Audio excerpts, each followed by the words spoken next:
resulta nay. Check!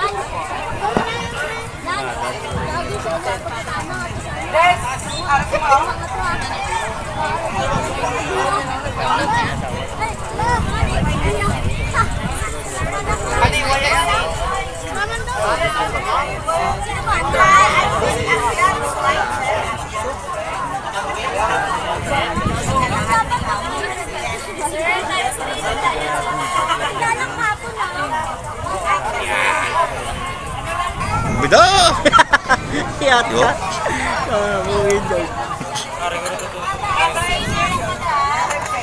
Check! Gamitan na yung mo tinatagong teknik.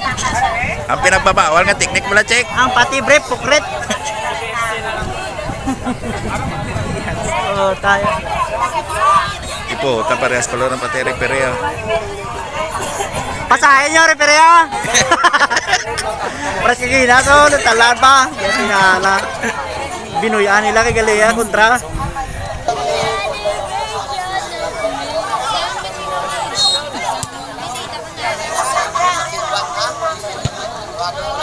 Next game sa field number 1, Women's Open, semifinal game.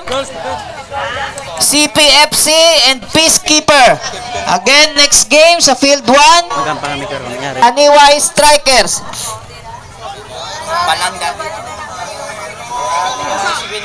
Uy, di po tapasan sa piya ko. Ang teams na na-qualify for the quarterfinals sa 17 boys.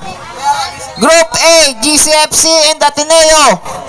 Group B, Capiz Warriors, Team B and Ilonggo United, Team A. In Group C, Ilonggo United, Team B and Capiz Warriors, Team A. In Group D, Capisnon United and Concepcion. For the men's open, ang teams na qualify for the quarterfinals sa men's open, in Group A we have Gimbal and Kalinog B. Group B, Sipio and Borsilo, Team B. Group C, Tata FC, Balsoay, Imbi Payag. And sa Group D, we have Kalinog, Team A and Isat Alumni.